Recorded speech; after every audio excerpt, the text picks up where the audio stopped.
Quel est votre domaine et quel était l'état de votre domaine d'études lorsque vous avez commencé? Je suis historien des idées, mais historien des idées basé en sciences politiques. C'est-à-dire qu'au lieu de faire de l'histoire des idées parmi les historiens, je fais l'histoire des idées parmi les scientifiques sociaux, si vous voulez, si cette expression existe. Ce qui, pour moi, je crois, était très important. Je suis très heureux d'avoir suivi cette filière. Je ne l'ai pas vraiment choisi, mais c'est par accident, parce que dans mon université, l'Université hébraïque de Jérusalem, l'histoire des idées appartenait dès le début à la science politique, au département de sciences politiques, et non pas au département d'histoire. Ce qui m'a amené, évidemment, à regarder les choses, je crois, dans une perspective plus large, dans une perspective comparative. L'histoire des idées, qui est une certaine façon de suivre le développement de la pensée politique, de la philosophie politique, mais dans un contexte concret. C'est la marche des idées dans la société. Et je crois que c'est un sujet fascinant. En tout cas, j'ai passé ma vie à le faire, donc il est normal que je pense que c'était intéressant. Mais je crois qu'en réalité, voyez-vous, les idées ne sont pas le seul élément qui fait marcher une société. Mais la vie politique, ce n'est pas seulement les idées comme le pensait Thibaudet il y a longtemps, mais la vie politique, c'est aussi les idées. Et après tout, la vie politique, c'est quoi? On veut ou bien préserver ce qui existe, ou bien on veut changer ce qui est. Pour préserver ou pour changer, il faut avoir une idée du bien politique. On veut savoir ce qu'on veut, en d'autres termes.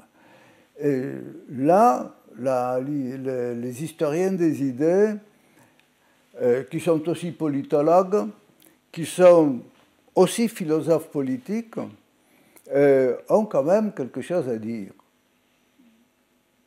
Et est-ce que vous êtes satisfait de l'évolution de votre domaine ou de votre discipline? Écoutez, on n'est jamais satisfait de ce qu'on voit. On voudrait toujours faire mieux. On voudrait toujours pouvoir faire mieux.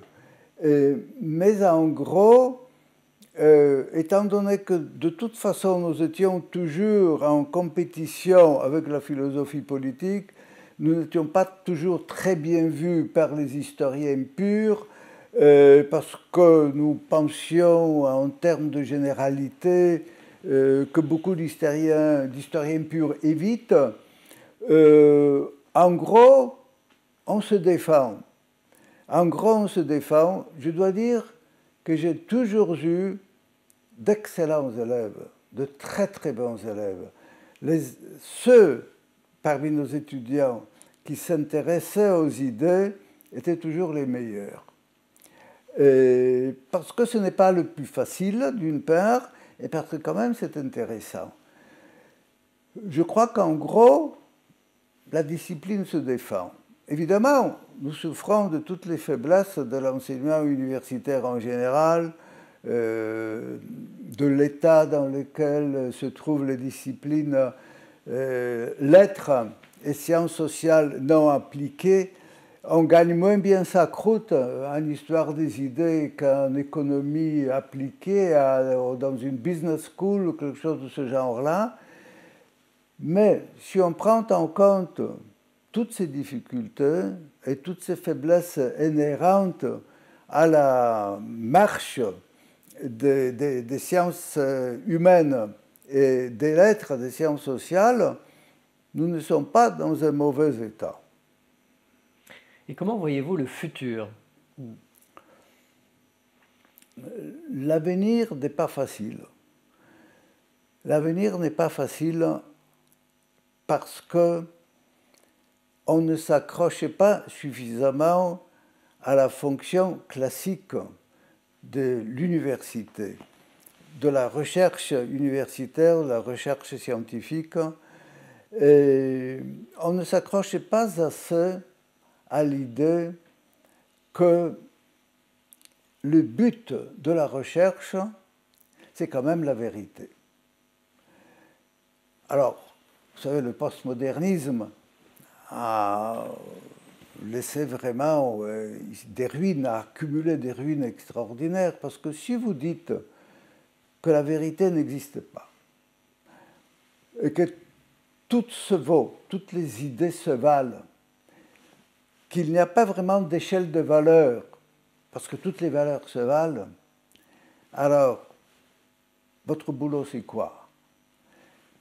Le travail du chercheur, à mon sens, c'est encore et toujours la recherche de la vérité, même si l'on sait qu'on n'y parviendra pas toujours, même si l'on sait qu'on ne saura pas toujours reconstruire, disons, une histoire. Et après tout, l'histoire, c'est aussi notre présent, parce que le présent en tant que tel n'existe pas, parce que à chaque minute qui passe, nous sommes déjà dans le passé. Alors nous avons le passé, nous avons l'avenir.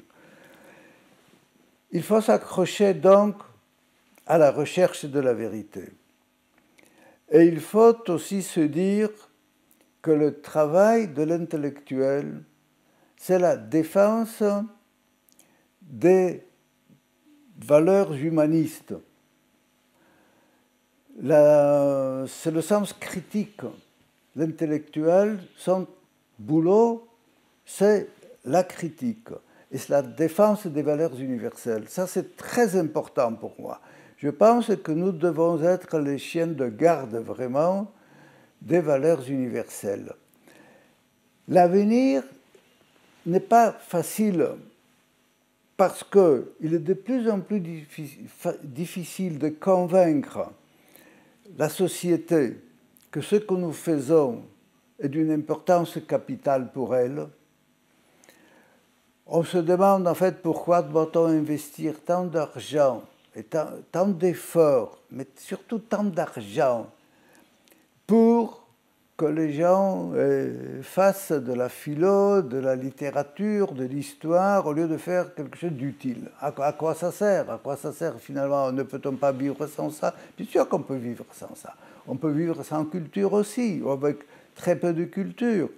Donc, c'est le combat incessant contre l'État qui a plusieurs priorités, il a toujours beaucoup de priorités, et chez qui la recherche scientifique